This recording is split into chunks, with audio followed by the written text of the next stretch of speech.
ఈ ఏడాది రెండో భాగంలో గురుబలం తక్కువగా ఉంది. దీంతో కొద్దిపాటి సమస్యలు ఎదుర్కోవచ్చు. ఉద్యోగులకు ఆకస్మిక బదిలీలు, వ్యాపారులకు అనుకోని అవాంతరాలు ఎదుర్కోవచ్చు. బుద్ధి బలంతో వాటిని అధిగమించాలి. మేషరాశి వారికి ఏలినాటి శని ఇప్పుడే మొదలైంది. ఆ ప్రభావం రకరకాలుగా ఉంటుంది. లక్ష్య సాధనలో ఆటంకాలు ఎదురు కాకుండా తగిన చర్యలు తీసుకోవాలి. బంధుమిత్రుల విషయంలో అపార్థాలకు ఆస్కారం ఇవ్వకండి.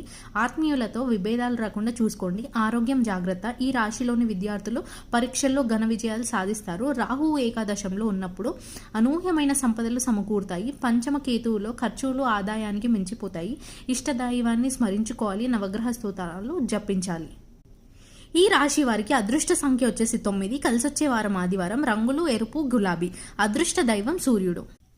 మీకు ఏలినాటి శని స్టార్ట్ అయింది అన్నంత మాత్రాన పెద్ద సమస్యలు వస్తాయని కాదండి. మీరు బాగా శనిదేవుడిని ప్రార్థించండి.